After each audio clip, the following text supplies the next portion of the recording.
Yo, Cult, what's up? In the world of MMA, sometimes a new face shows up and everyone just assumes they're another hype train. But every once in a while, a guy comes along who doesn't just ride the train, he drives it off the tracks and through a brick wall. The Ecuadorian mafia is officially making a run for the gold. Michael Morales is the new monster of the 170-pound division. And he's not just a contender, he's a problem. This namesake of the Spider-Verse hero just lit up the biggest tournament of the year and absolutely starched one of the elite gatekeepers of the division. With you is Combat Cult MMA. Never back down. Let's get it. This high-voltage unit from Central America is now 7-0 in the big leagues, and honestly, he's looking at Islam Makhachev like he's next on the menu. But will he actually get that shot? After the absolute car crash that was the 170-pound division over the last 3 years, we are finally seeing a new dawn. The elite are back on the throne, the rankings are shuffling, and there's a line of killers waiting at the door. Even Kamaru Usman has crawled out of the shadows demanding a title shot. Long story short, welterweight is great again, and Michael Morales is standing right in the eye of the storm. Morales is only 26 years old. He's already sitting at number 3 in the world's deepest division, and he's laser-focused on that belt. Most of you casuals probably still don't even know who he is or why these Latin American Zoomers are acting so bold. Well, that's why I'm here. Today we're breaking down the new Ecuadorian star of the 170s. Who is this guy? Where did he come from? How does he keep winning? And what's his ceiling? Grab your snacks, smash that like button for the winter beard gains, and let's dive into the stats. Morales wasn't born in a gym, he was born into a judo dynasty. His mom is a third-degree black belt and an international-level judge. She was his first coach when he was only 5 years old. After mastering the art of throwing people on their heads vertically, young Michael transitioned into freestyle wrestling to learn how to bury people horizontally. By the time he was a teenager, he was winning youth tournaments left and right. He switched to MMA at 14. Think about that. The guy who is currently knocking people stiff in the UFC spent a decade building a hardcore wrestling base.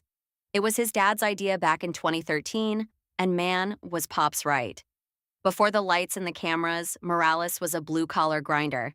He literally worked at a naval shipyard building ships. He started his pro career at 18, fighting in promotions where the footage looks like it was filmed on a potato. He spent 4 years in Ecuador and Mexico, crushing everyone like a bag of chips. 11 wins, 10 finishes, 9 knockouts. Most of them didn't make it out of the first round.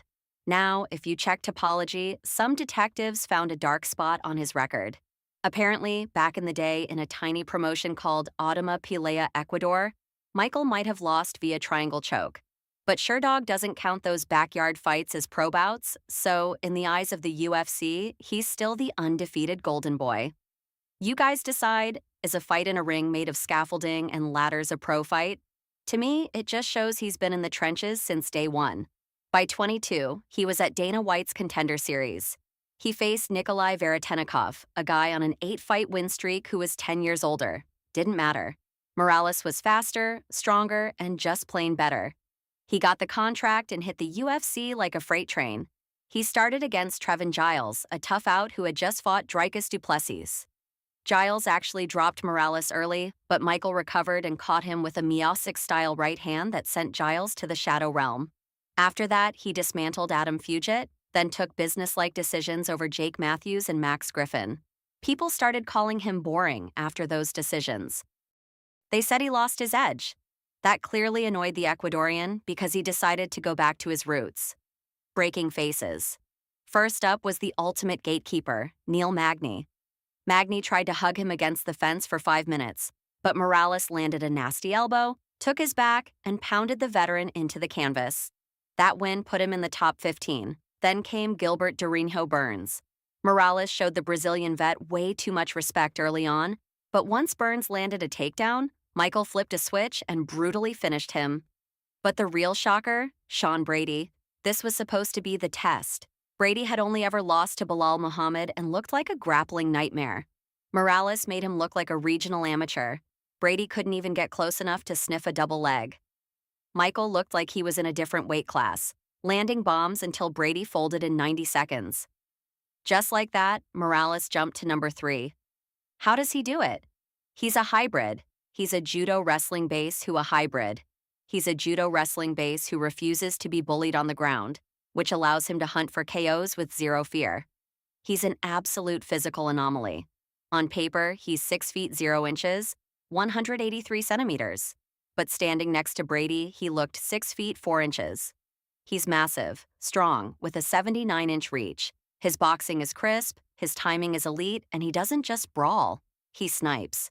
He's got a stinging jab and a 1-2 that feels like getting hit by a truck. At 26, he's a baby in welterweight years. He's got at least 3 years before he even hits his prime. He's currently 19-0 with a resume that's starting to look a lot like Shavkat Rakhmonov's. In fact, Michael is 5 years younger than Shavkat and already higher in the rankings. Some people are already calling him the biggest threat to Islam Makhachev's legacy. Is it too early for a title shot? Probably. The division is shark-infested. Leon Edwards is still lurking at number 9. Ian Machado Gary is yapping for a shot, and Carlos Pradas is a dark horse. But the hype is real. Whether it's Bilal Muhammad, Shavkat, or a super fight with Islam, Michael Morales is the asteroid heading straight for the 170-pound planet. Drop a comment. Do you want a full breakdown of the welterweight Shark Tank? Smash that like, tell your friends, and remember the first rule of Fight Club. Tell everyone about Fight Club. This was Combat Cult MMA. Until next time. Yo! Combat Cult MMA is back in the building. Forget the delivery. Grab your burritos and some extra hot wings. We're talking blood, sweat, and some real legendary championship shit. Let's go! Saturday night and the lights are glowing. Dana's in the back and the money is flowing. The ball boss promised the White House show, but all we got is heavyweights moving real slow. I'm on the couch watching the main card. Why is making weight so freaking hard? Adesanya's out here looking like a pro, but Joe Piper's hands are ready to go. It's the Combat Cult. We're obsessed with the cage, watching sweaty dudes on a global stage. From the BJJ mats to the octagon floor, we're screaming data, give us some more. Leg locks, head kicks, and a broken nose. That's just how a regular Saturday goes. Yo! Check the prelims, don't you dare fall asleep. Now the old Sterling's making opponents weep. The ladies in the cage throwing hooks so clean, folding defenders like a laundry machine. Then comes the BMF, the belt for the tough. Is Max still the king, or has he had enough? Oliveira's a backpack, he's glued to the spine. If you can't wrestle, man, you're running out of time. Buggy chokes, rubber guard.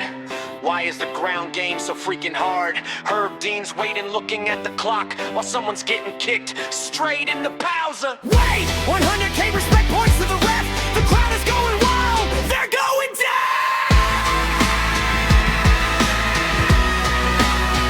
3 Codys on the card. Is this a glitch? One's got fast hands, the other's in a ditch. Is Izzy still a lion or a pampered house cat? He's getting taken down, laying flat on the mat. Get your tissues ready, wipe away the tears. The anime kid is facing all his fears. 1-5 in his last 6, that's a tough pill. But the Combat Cult is hungry for the thrill. It's the Combat Cult, we're obsessed with the cage, watching sweaty dudes on a global stage. From the BJJ mats to the octagon floor, we're screaming Dana, give us some more. Leg locks, head kicks, and a broken nose. That's just how a regular Saturday goes. Yeah! So subscribe to the channel, hit the like button too. Combat Cult MMA is coming for you. Eat your wings, keep the vibes real high. We'll see you next time, until the legends die!